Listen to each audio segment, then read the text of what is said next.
Angelo. Angelo.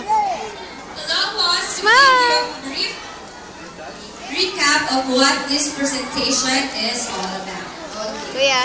Charlie and the Chocolate Factory is a 1964 children's book by British author Roald Dahl. The story features the adventures of young Charlie Bucket inside the chocolate factory of its eccentric owner Willy Wonka. And it is popularized by the 2005 film Charlie and the Chocolate Factory starring Johnny Depp. Wow, thank you, Teacher Sandra, for that very helpful information. I am sure that will be very delicious and enticing presentation.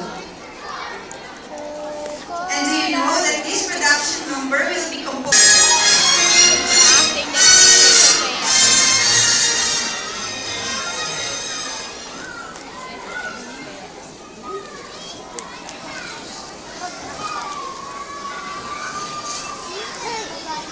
Aray ko, sandali.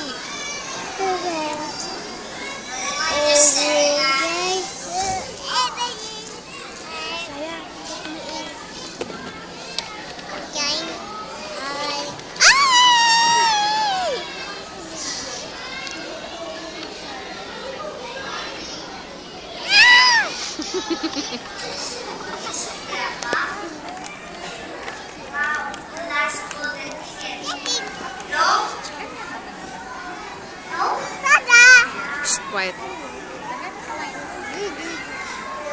Ano nangyari?